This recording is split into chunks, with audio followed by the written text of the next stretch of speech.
All right, Shalom.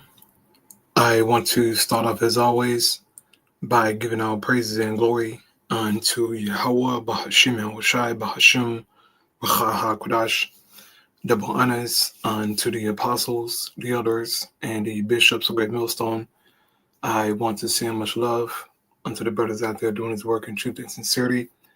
And also want to send peace and blessings unto the believers of the hopeful elect.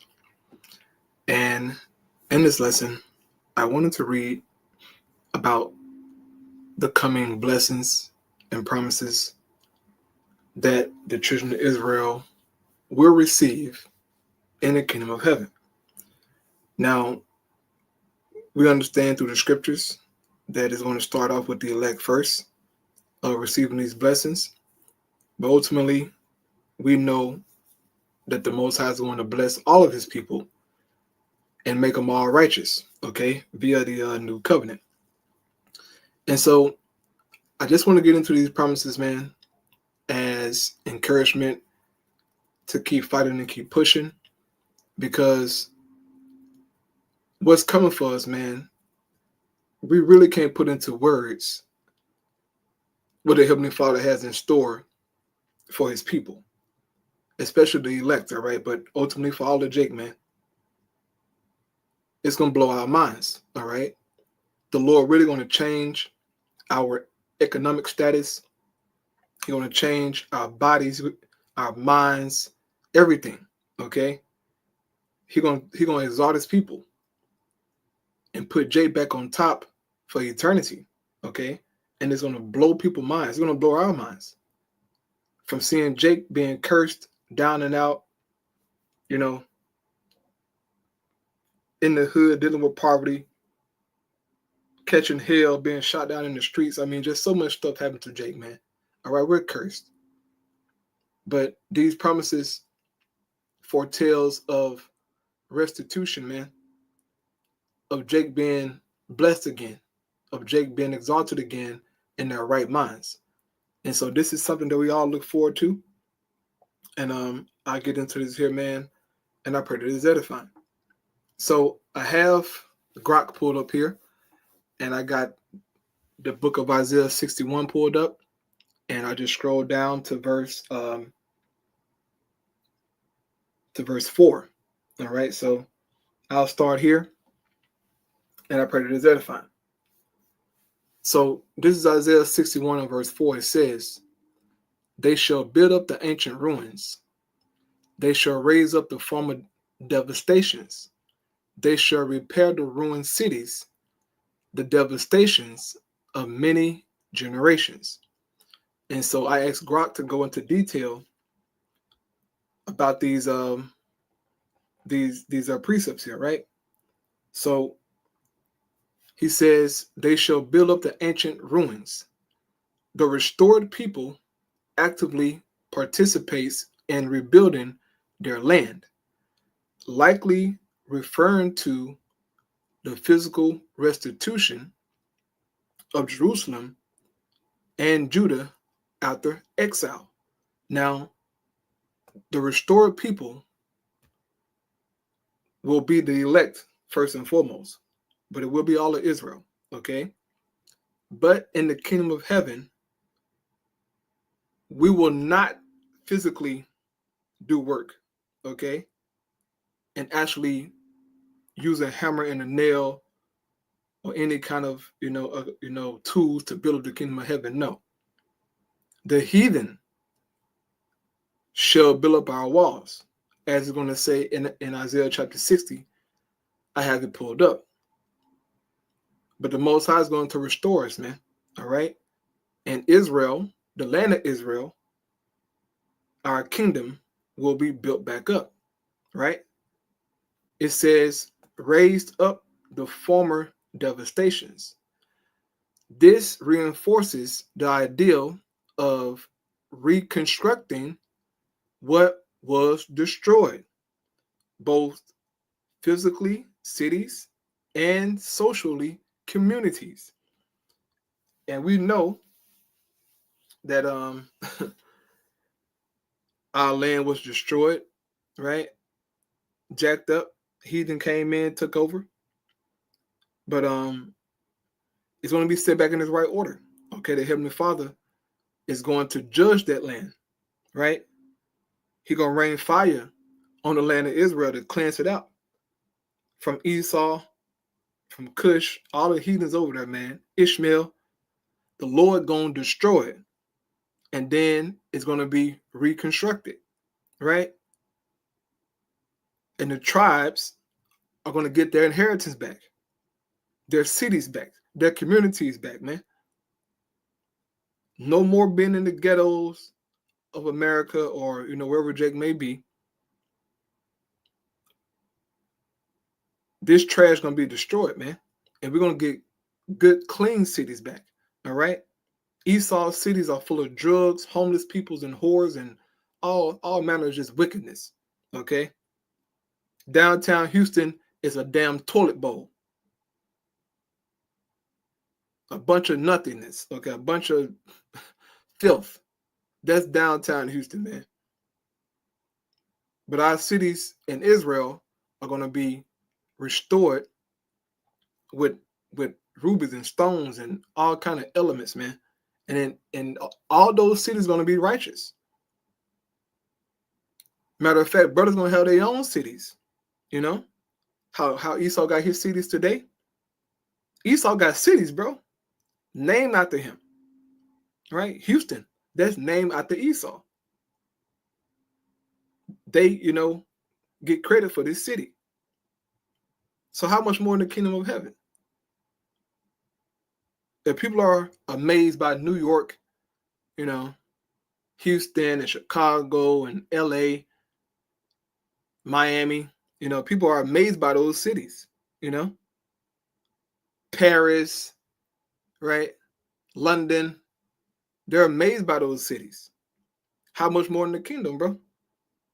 It's going to be lit. It's going to be on another level, okay? A whole nother level that we can't even, wrap our minds around. But guess what? We're going to have access to all the elements on the earth. All the gold, all the jewels, everything. We can literally decorate our cities with rubies and stones without anybody stealing them, okay? It's going to be on another level. It says, repair the ruined cities. The focus on cities underscores urban renewal, symbolizing the return of stability and prosperity. You freaking right. We're going to have stability and prosperity, economic prosperity in our cities, man, in our communities in the kingdom, right? No more suffering for Jake, man. No more homeless Jakes. No more Jakes, on government assistance, food stamp, government housing. No. Every single Israelite, man, will be balling, okay? Every single Israelite will be blessed beyond measure because the Lord will give us back the earth, man. It says the devastations of many generations. The damage spans multiple eras, suggesting long-term neglect or destruction. Yet God's restoration overcomes even deep-seated ruin. So we've been down and out for a long time, man, right? It says suggesting long-term neglect or destruction. We've been down for a long time, man. Jacked up, okay? But the Most High's blessings, when he restored Jake, bro, is going to overcome every single thing we've been through, bro. The Lord going to bless us so much, it's going to look like we never fell off as a people. That's how blessed we're going to be. That this captivity, this hell, this condition won't even come to mind anymore. And that's in the scriptures. This word, this won't come to mind, man. The Most High he's gonna bless us, bro. It's gonna be crazy, man. It's going to be crazy. All right. But these are the things that we got to look forward to. You know, this is worth fighting for, man, enduring for, okay, dying for. These blessings, man, these promises, okay? Look, bro, everybody want what the Lord promised to us, man. These so-called heathen Christians, okay? They want our blessings, man. But they ain't going to get it, okay? This is for the Israelites. The Lord going to bless his people, man. And I can't wait, you know, to finally have, you know, our own everything, okay? Our own everything that don't include Esau's, you know, paperwork, Esau's influence, like nothing dealing or attached to this fucking nigga, bro. All right, excuse my language. But for real, nothing been attached to this man. We're going to have our own everything. And the Lord going to make sure of that, right? Then you go down here to verse 5. It says, strangers shall stand and tend your flocks. Foreigners shall be your plowmen and vine dressers. Strangers shall stand and tend your flocks. Strangers, non-Israelites, serving Israelites, suggests a reversal of status, which means what? Right now, the Israelites are serving the strangers, the heathens. Okay? This is the current condition. But in the kingdom, the Most High is going to reverse this curse, man. And they're going to be serving us. And it's going to blow their minds. It's going to blow their mind like, what? Yeah. And see, people call us racist and bigots for saying, look, in the kingdom of heaven, you're going to serve us. Okay, you're going to be our subjects. You're going to do what we say, when we say it, how we say. You're going to do it. Or else, okay, you will be wiped out. No games being played, okay? No games being played, man. So it says strangers, non-Israelites, serving Israelites, suggests a reversal of status. The restored nation will be so blessed that others will work for them. Brother, this is what we got to look forward to. Okay, so like I'm trying to get it all highlighted. The restored nation, right? When Jake get back in the land, will be so blessed that others will work for them. The reason that we work for these heathen because they are so blessed in us. They the head, we the tail. We borrow, they lend to us.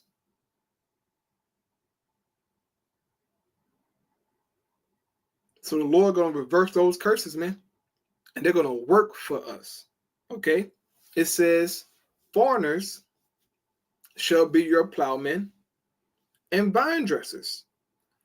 Agricultural labor, meaning what?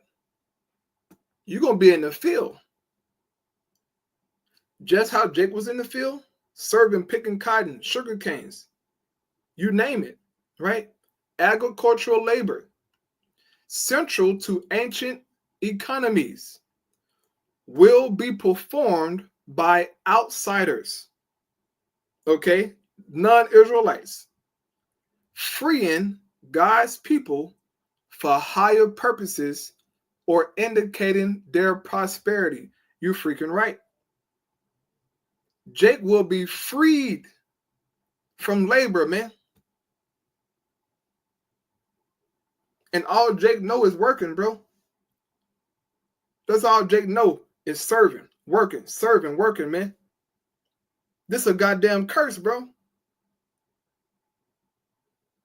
You got Jake laboring until they die, bro.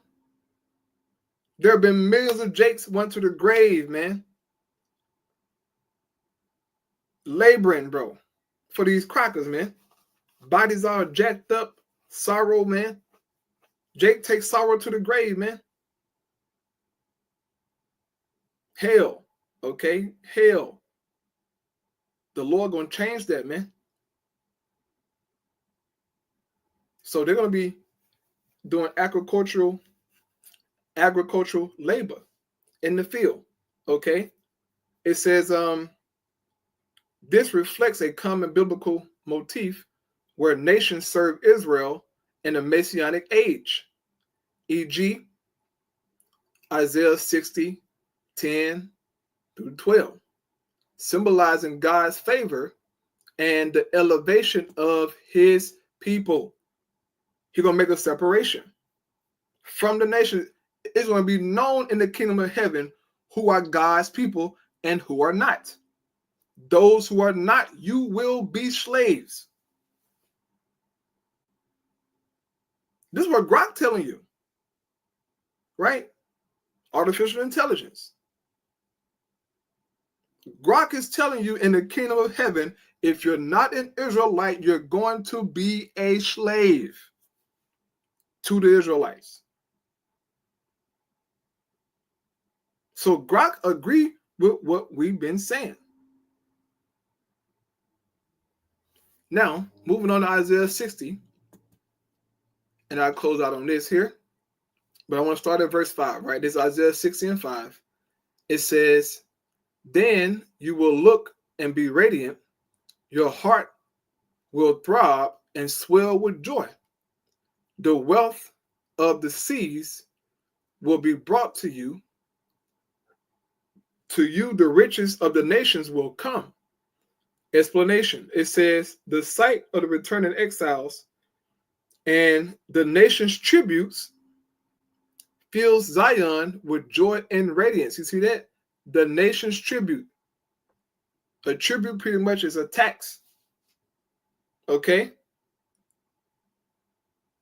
Fills Zion with joy and radiance.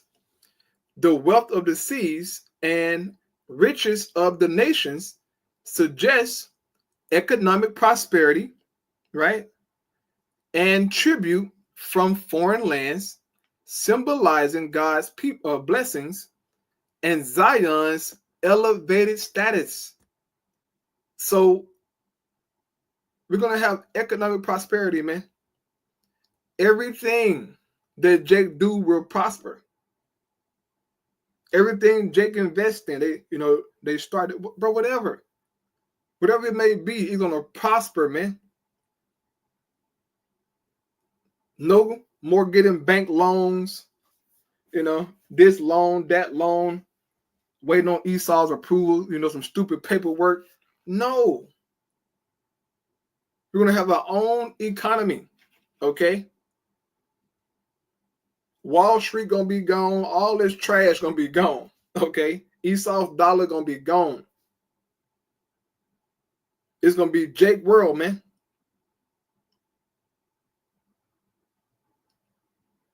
And Jake is in need of economic prosperity. Okay, we are suffering. And I don't like seeing Jake suffer, bro. That shit hurts. That ain't something to glorify in or to, look down on. Hell no. That shit is hell, man. And you can see it in Jake's eyes, bro. You can see it in our people's faces, man. Jake is defeated, but it's the curses, or the Lord judge our people, man. But it's like, God damn. Even the prophets cried out, some of the Most High judge Jake, bro, the prophets cried out, man. Lamentation, bro, the whole book of Lamentations is Jeremiah crying out for what happened to Israel, man. Even though Jake was being wicked as hell, Jeremiah still cried out, bro. Why? Because Jake was messed up, man. The temple, destroyed. Jake in captivity catching hell, man. So we need these blessings to happen so that Jake can be freed, man, of the trash of this world. Okay? It says context. This reflects hope for material restitution, right? We're going to have access to all kinds of material and resources, man.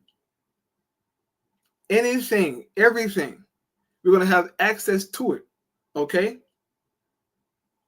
How Esau got access to stuff today. Okay, the top elites, they got access to the best stuff, man. No matter where it's at, China, but whatever, they got access to it. And they can get it. All right? It's going to be like that for Jake and the kingdom, but on another level. Esau blessing won't be nowhere as near as much as Jake blessing, man. Matter of fact, you can't even compare it. You can't even compare it, man. We're gonna get everything that everything that we want, we're gonna get it. Right? It says, but it also carries the spiritual meaning of God's kingdom receiving honor from all peoples. He will. Okay, the Most High will get honor from everybody by them paying tribute. Right? It says, herds of camels will cover your land, young camels of Midian and Ephah, and all from Sheba will come, bearing gold and incense, and proclaiming the praise of the Lord. Explanation: caravans from Midian, Ephah, and Sheba, regions associated with Arabia, bring wealth, gold and incense, and worship to Zion. Camels symbolizes trade and abundance, while gold and incense are gifts fit for royalty or worship. Reminiscent of the gifts offered to Yahushua in Matthews 2:11. Interpretation. This verse emphasizes the universal worship of the Most High, with nations contributing to Zion's glory and acknowledging the Lord, right? They're going to contribute to our prosperity, okay? By bringing the best resources of their land unto us. The very best, the top of the top. We ain't got to pay for nothing, okay? We ain't got to pay for nothing. We're going to get it for free. That's how much power we're going to have, man. Everything we're going to get from the nations is going to be for free. Right? It says, all Kedor's flock will be gathered to you. The rams of Nabaoth will serve you. They will be accepted as offerings on mine altar, and I will adorn my glorious temple. It says, Kedor and Nabaoth, nomadic tribes of Arabia, bring their flocks as offering for the Most High's altar. This signifies the inclusion of the Gentiles in worship and the beautification of God's temple, symbolizing his presence among his people. This may reflect hope for a restored temple in Jerusalem, but also points to a broader vision of all nations participating in worship. Yeah, the nations will worship the Most High. They will keep our laws. They won't be serving their idols and keeping their so-called customs. That's going to be out the window. They're going to come to us and serving Jake, man. Right? Jumping down here to verse 10.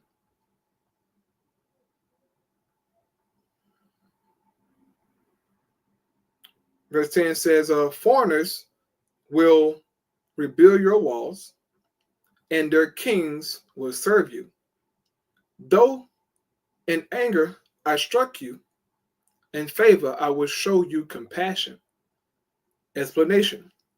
Foreign nations and their kings contribute to rebuilding Jerusalem walls, a sign of submission and service to God's people. Grok is telling y'all that y'all gonna be slaves in submission in service to the Israelites.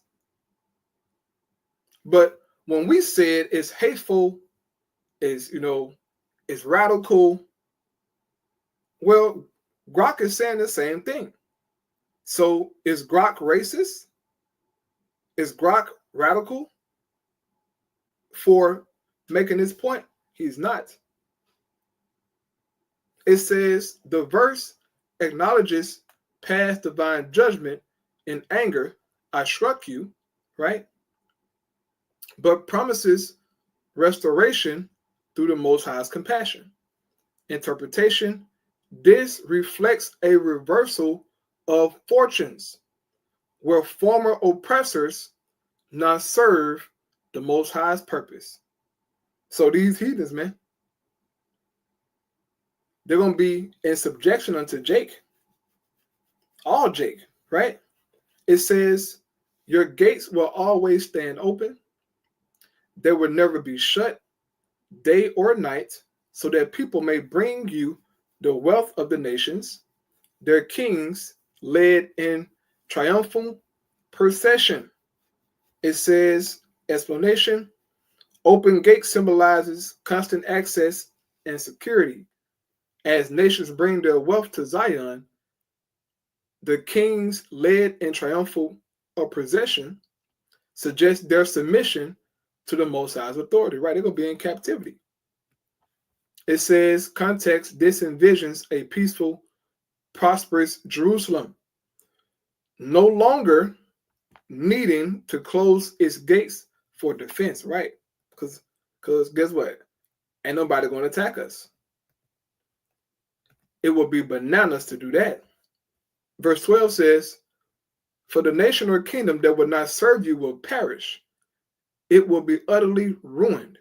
Explanation: this verse introduces a sovereign warning. Nations that refuse to honor Zion and its God face destruction. It underscores the supremacy of the Most High's kingdom. So you see that? Y'all don't want to serve us, right? If you don't want to serve us, you're going to face destruction. Interpretation: this may reflect the prophetic expectation of divine judgment on those who oppose the Most High's purpose, though it raises an ethical question about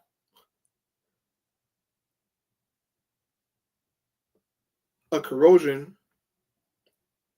in worship. I'm probably pronouncing that word wrong. I know I'm pronouncing it wrong. But Salakia. It says, the glory of Lebanon will come to you, the juniper, the fir, and the cypress together, to adorn the place of my sanctuary, and I will glorify the place where my feet rest, which is the planet Earth, right? It says, explanation: Lebanon's famous cedars and other trees are brought to beautify God's sanctuary, the temple. The place where my feet rest refers to the temple as God's dwelling place. It's the earth, man. It says, context: this recalls the use of Lebanon's timber and Solomon's temple, 1 Kings 5, and symbolizes the enhancements of the Most High's worship. Last verse here says, verse 14 and 15 says, the children of your oppressors will come bowing before you.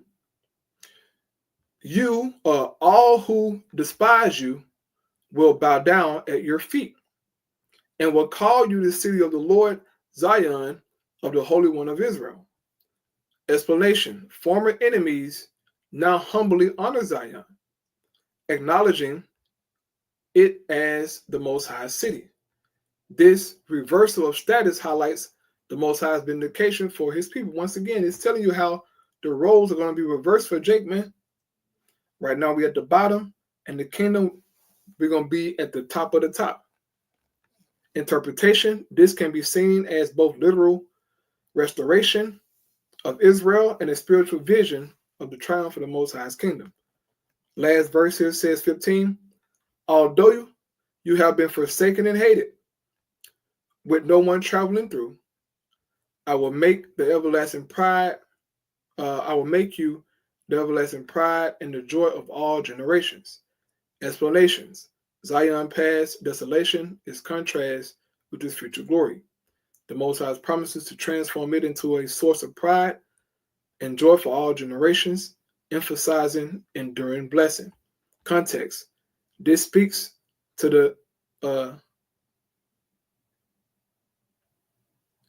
exilic community's experience of abandonment and their hope for renewal. So we have great things prepared for us, man. All right, all we got to do is just keep on fighting, keep on pushing, and in due time, man, the Most High gonna bless us and get us out of this condition. Okay, so I'll stop right there. I pray it was edifying. Praise Yahweh Shemel Shabbat Shalom Chakadash. Shalom.